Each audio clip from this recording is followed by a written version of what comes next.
बहुत एमएलए चुने, एमपी चुने, मंत्री भी बनाए, मुख्यमंत्री भी बनाए, लेकिन जो समस्याएं हैं बहुजन समाज की वो आज तक घटने के बजाय बढ़ती चली गई हैं। अगर ये घटने के बजाय बढ़ती चली गई हैं तो इसका मतलब जिन नेताओं को हमने चुना उन नेताओं ने हमारी समस्याओं की तरफ ध्यान नहीं दिया। अगर वो ध्यान देते तो निश्चित रूप से हमारी समस्याओं का समाधान हो गया होता, लेकिन कोई समस्या का समाधान नहीं हुआ है। और मैं मोटे तौर पर कुछ समस्याओं का जानकारी देना चाहूंगा, क्योंकि संविधान की मंशा थी कि समता, स्वतंत्रता, बंधुता और न्याय पर आधारित समाज और राष्ट्र का निर्माण करने की परिकल्पना संविधान निर्माताओं द्वारा की गई है। क्या जाति व्यवस्था खत्म हो गई? अगर जाति व्यवस्था खत्म नहीं हुई है तो समता हो ही नहीं सकती। जब तक जाति है तब तक समता स्थापित नहीं हो सकती, समानता नहीं आ सकती, क्योंकि जाति के आधार पर मान सम्मान है, भेदभाव है, अपमान भी जाति के आधार पर ही है। आज तक वो मंशा पूरी नहीं हुई है। भय मुक्त भारत का नहीं हुआ है। आज आप थाने में, अगर आपके ही साथ कोई घटना हो जाए और आप थाने में अकेले जाने से डरते हैं, कोई भी आपकी एफआईआर लिखी जाती है क्या? तो स्वतंत्रता किसको कहोगे? ये कौन लोग? वो स्वतंत्रता किसको कहोगे? तो इसका मतलब स्वतंत्र भी नहीं है। ऐसी स्वतंत्रता, अगर स्वतंत्रता है तो हमारे लोगों को स्वतंत्र नहीं मिली। मूल निवासी बहुजन समाज स्वतंत्र नहीं हुआ। अगर वो स्वतंत्रता है तो थाने में तो रक्षा होनी चाहिए, उसके साथ सही व्यवहार होना चाहिए, और जो घटना हुई है उसकी तत्काल एफआईआर होनी चाहिए, कार्रवाई होनी चाहिए। वो इश्यू नहीं है। जो बाद में आए उनको बैठने दीजिए। तो ये कोई कार्रवाई नहीं होती है।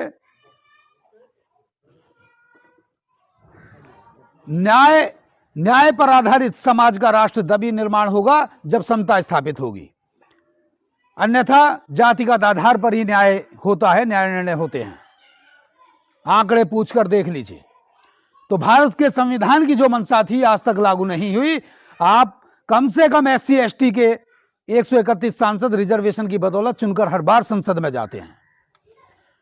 हजारों MLA चुनकर जाते हैं पूरे भारत में, लेकिन उसके बावजूद भी जो समस्याएं विकराल रूप ले चुकी हैं उनको मैं बताने जा रहा हूं, संक्षिप्त रूप में ही बता रहा हूं। सबसे पहला, क्योंकि भारत में लोकतंत्र जो संविधान निर्माताओं ने परिकल्पना की, एक तो धर्मनिरपेक्ष राज्य की और दूसरा लोकतंत्र। क्या भारत में लोकतंत्र है? भारत में लोकतंत्र है तो विपक्ष कहां है? विपक्ष दूर तक दिखाई नहीं देता। चाहे वो प्रदेश हो चाहे देश हो, कहीं भी विपक्ष नहीं बचा है। अगर विपक्ष होता तो जो काले कानून बीजेपी सरकार द्वारा बनाए गए हैं वो काले कानून कदापि पास नहीं होते, जिनके लिए लोग आज रोड पर अपनी जान की बाजी लगाए बैठे हैं। विपक्ष की गलती है। अगर विपक्ष की भूमिका अच्छी होती, क्योंकि लोकतंत्र में विपक्ष बहुत मजबूत होना चाहिए, लेकिन सत्ता पक्ष भी मनुवादियों का और विपक्ष भी मनुवादियों का, इसलिए वो मिली जुली सरकार चला रहे हैं और हमारे मूल निवासी बहुजन समाज का शोषण कर रहे हैं। वो शोषणकारी कानून पास कर रहे हैं। ये जानबूझकर प्लान वे में काम चल रहा है। लेकिन हमारे लोग भी,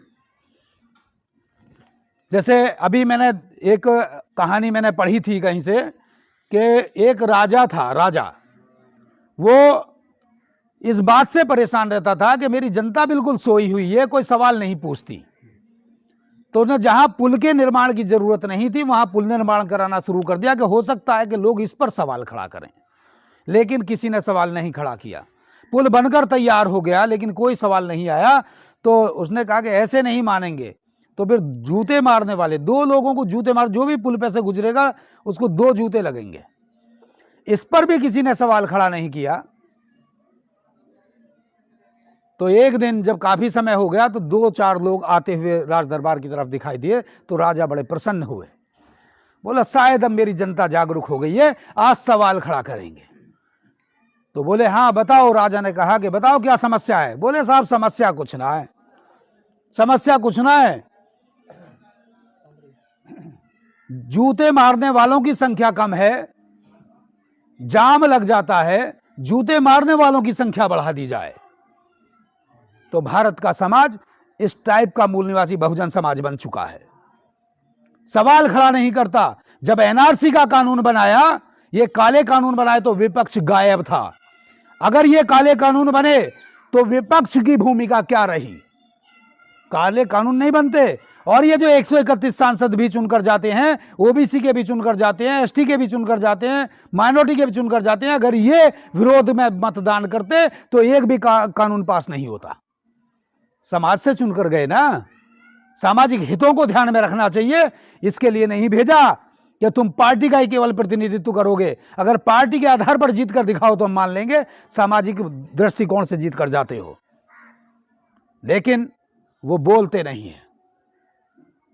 जब एनआरसी का कानून बनाया तो एनआरसी का कानून बनाते वक्त प्रचारित किया गया ये मुसलमानों के विरोध में है, मुसलमानों के विरोध में है। अगर ये कानून मुसलमानों के विरोध में था तो असम में जो 19,48,000 भारत की नागरिकता खो दिए, उसमें से लगभग 14-14.5 लाख SC ST OBC के लोग डिटेंशन सेंटर में क्यों डाल दिए गए? मुस्लिमों से 3 गुना ज्यादा है। करीब 5-5.5 लाख के करीब मुस्लिम हैं और 14 लाख के करीब SC ST OBC के लोग हैं। एनआरसी को इस तरीके से समझा जा सकता है कि आपकी अगर नागरिकता खत्म कर दी जाती है तो आपके संवैधानिक अधिकार खत्म हो गए। और जब पहले तो विदेशी नागरिक घोषित हो जाओगे ना। अरे जब भारत की नागरिकता सिद्ध नहीं कर पाए तो विदेशी घोषित हो जाओगे। भारत के नागरिकों को अधिकार होता है कि वो सरकार चुने, और सरकार उल्टा काम कर रही है, वो भारत के नागरिकों को चुनने का काम कर रही है। जबकि संविधान में बाबा साहब डॉक्टर भीमराव अंबेडकर ने प्रावधान किया जो भारत में जन्मा है वो भारत का नागरिक है, लेकिन उन्होंने कहा कि प्रमाण दो तुम भारत के रहने वाले हो। मूल निवासी बहुजन समाज से बोलता है कि तुम प्रमाण दो कि तुम भारत के रहने वाले हो। प्रमाण के रूप में यह नहीं बताया गया कि कौन सा कागज मान्य होगा। कानून मेरे पास है, पढ़ लो। कोई कागज नहीं बताया गया है। आधार कार्ड नहीं माना जाएगा, पैन कार्ड नहीं माना जाएगा, पहचान पत्र नहीं माना जाएगा, राशन कार्ड नहीं माना जाएगा, आपके जमीन मकान के कागजात नहीं माने जाएंगे, आपकी कृषि की जमीन के भी कोई कागजात नहीं माने जाएंगे। फिर मानोगे क्या? अब अगर जन्म प्रमाण पत्र को भी एक आधार मान लें तो आप लोगों के कितने लोगों के पास जन्म प्रमाण पत्र है? तो सारे डिटेंशन सेंटर की तैयारी कर लो, क्योंकि भारत में जितने भी नेता और जिन्हें तुम अपनी पार्टी समझते हो, एक ने भी एनआरसी के विरोध में कोई आंदोलन नहीं चलाया सिवाय बहुजन मुक्ति पार्टी के। बहुजन क्रांति मोर्चा जो सामाजिक संगठन है, उसके बैनर पर जाकर बहुजन मुक्ति पार्टी ने 29 जनवरी और 5 मार्च को भारत बंद किया, और देश भर में शाहीन बाग जैसे आंदोलन जब शुरू हुए तो सरकार को बैकफुट पर आना पड़ा, लेकिन कानून अभी भी वापस नहीं लिया है। कभी भी लागू कर सकते हैं। डिटेंशन सेंटर या तो हिटलर ने बनाए थे या नरेंद्र मोदी ने बनाए हैं। डिटेंशन सेंटर में हिटलर ने क्या किया था आपको सबको मालूम होना चाहिए। जब भारत की नागरिकता खो दोगे तो आपके साथ कैसा भी व्यवहार करें, भारत के नागरिक होने के बावजूद भारत में तो आपकी आवाज उठेगी नहीं, और विदेश के हो नहीं तो विदेश में भी आपकी आवाज नहीं उठेगी, तो आपका क्या हश्र होगा आप सोच कर देखो। ये मैं काल्पनिक बातें नहीं बता रहा हूं, प्रामाणिकता के साथ बता रहा हूं। लाइव चल रहा है, ये कोई हवा में बातें नहीं कर रहा हूं मैं, अकॉर्डिंग टू लॉ कर रहा हूं। दूसरा कानून किसानों के विरोध में बनाया, और किसानों के विरोध में क्या कानून बनाया? किसानों के विरोध में उद्योगपति जो अडानी अंबानी हैं, इनके आका हैं, उनको जमीनें सौंपकर बंधुआ मजदूर बना देना चाहते हैं। अगर किसानों को बंधुआ मजदूर बना देना चाहते हैं तो खेतिहर मजदूरों का क्या हाल होगा, जरा सोच कर देखो। खेतिहर मजदूरों का क्या हाल होगा। लेकिन किसान 9-10 महीने से रोड पर सर्दी गर्मी बारिश में रोड पर पड़ा है, लेकिन सरकार के कान पर जू नहीं रेंग रही है कि सही से बातचीत भी शुरू कर दे। क्या ये लोकतंत्र में हो सकता है? लोकतंत्र में तो सबकी आवाज सुनी जानी चाहिए, लेकिन आज सरकार किसी की भी आवाज सुन नहीं रही है, तो लोकतंत्र को खत्म कर दिया इस तानाशाही सरकार ने।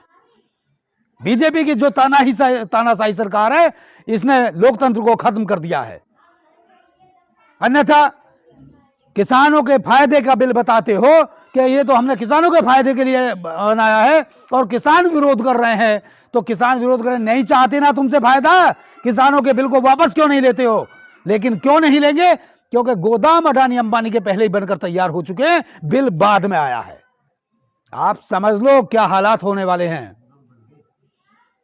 तीसरा कानून मजदूरों के खिलाफ बनाया। बाबा साहब डॉक्टर भीमराव अंबेडकर ने लेबर लॉ बनाया था और उस लेबर लॉ में प्रावधान किया कि एक व्यक्ति से एक दिन में ज्यादा से ज्यादा 8 घंटे काम लिया जा सकता है। अगर उससे ज्यादा काम लोगे तो उसकी सहमति के आधार पर लोगे और उसमें भी उसको ओवर टाइम का डबल देना होगा। अगर 8 घंटे से 10 घंटे लेना है तो 4 घंटे का ओवर टाइम यानी 2 का 4 घंटे का देना होगा। अब 12 घंटे काम के कर दिए गए हैं। वही मजदूर कोरोना काल में रोड पर हजारों मील चले, इस सरकार के कान पर जू नहीं रहेंगे। कितने लोग रोड पर मरे, पैदल चले, पुलिस ने लाठियां भाजी। उन ऐसा है बेबस मजदूरों पर। कौन सा वर्ग है वो? मूल निवासी बहुजन समाज के लोग हैं। हमें दिखाई नहीं देता? हालात इतने बद से बदतर कर दिए गए हैं। 28 कानूनों में परिवर्तन किया गया है। आप हड़ताल नहीं कर सकते हो, आप ट्रेड यूनियन नहीं बना सकते हो, स्वास्थ्य सुरक्षा रोजगार की कोई गारंटी नहीं है उसमें। सारे के सारे खत्म कर दिए गए। मजदूरों के विरोध में कानून बनाया, एनआरसी का कानून बनाकर देशवासियों को, मूल निवासी बहुजन समाज के विरोध में कानून बनाया, किसानों के विरोध में बिल ले आए। आखिर क्या करना चाहते हैं? जीएसटी का कानून बनाया कि 1 नेशन 1 टैक्स, क्या ऐसा है? और टैक्स क्या सारे खत्म हो गए? वो छोटे छोटे व्यापारियों को खत्म करने का प्लान है। एक उत्तर प्रदेश सरकार द्वारा स्पेशल सिक्योरिटी फोर्स बनाया गया। वो 24 घंटे किसी भी समय 24 घंटे में आपके घरों में या परिसर में घुस सकती है और तलाशी ले सकती है और किसी को भी विदाउट एनी वारंट गिरफ्तार कर सकती है।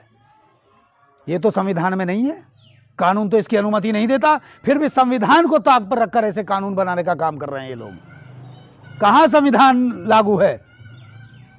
ये हालात देश में पैदा कर दिए गए हैं और ये सारी की सारी जड़ है ईवीएम जड़। क्योंकि आपके वोट की जरूरत नहीं है सरकार को। अगर लोगों की वोट की जरूरत होती तो ये लोग सरकार सुनती। किसी की सुन रही है कि ना किसानों की सुन रही है, ना एनआरसी के मुद्दे पर पूरे देश भर में जबरदस्त आंदोलन हुए, ना उनकी सुनी। मजदूरों के खिलाफ शोषणकारी कानून बनाया, व्यापारियों ने खूब आंदोलन किए, लेकिन किसी की सुनी? उसे वोट की जरूरत ही नहीं है ना। ईवीएम केंद्र की बीजेपी सरकार और उत्तर प्रदेश की बीजेपी सरकार ईवीएम घोटाले की सरकार है। अगर ये घोटाले की सरकार नहीं है तो 2004 और 2009 में जब कांग्रेस ने टेम्परिंग करके चुनाव जीता ईवीएम में, तब भाजपा के लोग सुप्रीम कोर्ट क्यों गए थे? सबूतों के साथ रिट फाइल की ना सुब्रमण्यम स्वामी आडवाणी ने, लालकृष्ण आडवाणी ने। इन्होंने सुप्रीम कोर्ट में रिट फाइल की और रिट फाइल करने के बाद दोनों में गुप्त समझौता हुआ कि 2 बार तुमने घोटाला करके चुनाव जीता, 2 बार हमें जिता देना, हम कुछ विरोध नहीं करेंगे। चलिए, कांग्रेस और बीजेपी तो मिली हुई है, तो आपके बहन जी और भैया क्या कर रहे हैं? जिन्हें अपना नेता मानते हो, वोट का राइट बाबा साहब ने कम्युनल अवार्ड के तहत लिया। पहले वोट का राइट कैसे मनुवादी चाहते थे कि जो ग्रेजुएट हो उसको वोट डालने का अधिकार होगा, जो टैक्स देता होगा उसको वोट डालने का अधिकार होगा। 1950 में कितने ग्रेजुएट थे भाई बहुजन समाज में? ढूंढ कर बताओ कितने लोग टैक्स देते थे? लेकिन नहीं, अगर ये वोटिंग राइट ना मिलता तो आप वोट डालने का अधिकार ना होता तो आप किसको मुख्यमंत्री किसको प्रधानमंत्री बनाना कोई तय कर पाते? एमपी एमएलए बना पाते क्या? अरे बाबा साहब का शुक्रगुजार करना चाहिए कि बाबा साहब ने रानी की नसबंदी करके मतपेटी से राजा को पैदा किया, लेकिन उसको मनुवादियों ने, शासक वर्ग ने ईवीएम के माध्यम से खत्म कर दिया। कांग्रेस बीजेपी मिली हुई है, बसपा सपा ये अन्य पार्टियां क्यों चुप हैं? इनको तो बोलना चाहिए ना। अरे जिसको हम चुनना चाहते हैं वो चुनकर नहीं जाता, जिसको चुनना नहीं चाहते हैं वो चुनकर जाता है। इसीलिए हमारी समस्याओं का समाधान नहीं होता, लेकिन कोई बोलने वाला नहीं है। वो बोले भी क्यों? क्योंकि आप लोगों ने कभी सवाल खड़ा नहीं किया। सवाल करना चाहिए था। सवाल करना चाहिए था जब हमारी बहन मनीषा वाल्मीकि बच्ची के साथ में रेप हुआ, उसकी जीभ काट दी गई, रीढ़ की हड्डी तोड़ दी गई, रात को 12 बजे जला दिया गया, तब ये सांसद कहां थे, कहां एमपी एमएलए और कहां हमारे नेता थे? सवाल करना चाहिए था ना, कहां थे? अरे इतना अन्याय अत्याचार हो रहा है। प्रियंका की हत्या फांसी लगाकर विश्वविद्यालय में कर दी गई। 9 साल की बच्ची के साथ में रेप करके 4 पंडों ने, पुजारियों ने हत्या कर दी, तब कहां थे? कोई सवाल नहीं करते हो। ईवीएम से घोटाला हो रहा है तब भी कोई सवाल नहीं किया, तो आपकी आवाज क्यों उठाएंगे? अरे बिना मांगे सरकार अगर आपको वेतन देने लगे सरकारी कर्मचारियों को, उन्हें करने की जरूरत पड़ेगी क्या? आप इस नाम पर ही वोट देते रहोगे तो काम करने की जरूरत क्या है? इसीलिए हमारी समस्याओं का समाधान नहीं हुआ। लोग हमारे चुनते चले गए, मूर्ख बनाते चले गए, अपने पीढ़ियों दर पीढ़ियों 10 पीढ़ियों का इंतजाम कर देते हैं। वो 5 साल अगर विधायक MP हो गया तो समाज जाए भाड़ में, संविधान जाए भाड़ में। ये हालात पैदा कर रखे हैं इन लोगों ने। वहीं तबरेज अंसारी जब मारा गया, उनकी वीडियो भी जारी की गई कि हाँ, मारने वाला ये नहीं जानता क्या तू सबूत दे रहा है, लेकिन सबूत देता है, जानबूझकर देता है, उसे मालूम है तेरा कुछ बिगड़ेगा नहीं। उसको कहीं ना कहीं सत्ता का संरक्षण प्राप्त है, इसीलिए उसने हौसले बुलंद है। वरना सरकार को इतनी कड़ी कार्रवाई करनी चाहिए कि एक तबरेज अंसारी की हत्या हुई थी, रूह कांप जाए ऐसे जुर्म करने वालों की। बचाने का काम क्यों होता है? जंगल राज स्थापित हो गया है। आज भारत में, उत्तर प्रदेश में जंगल राज स्थापित है। क्या आप भयमुक्त जीवन जी रहे हो? मुझे बताओ। अगर कोई भी भयमुक्त जीवन जी रहा हो, सरकार का काम भय पैदा करना नहीं, भयमुक्त समाज पैदा करना होता है। समाज में भाईचारा पैदा करना होता है, सामंजस्य पैदा करना होता है।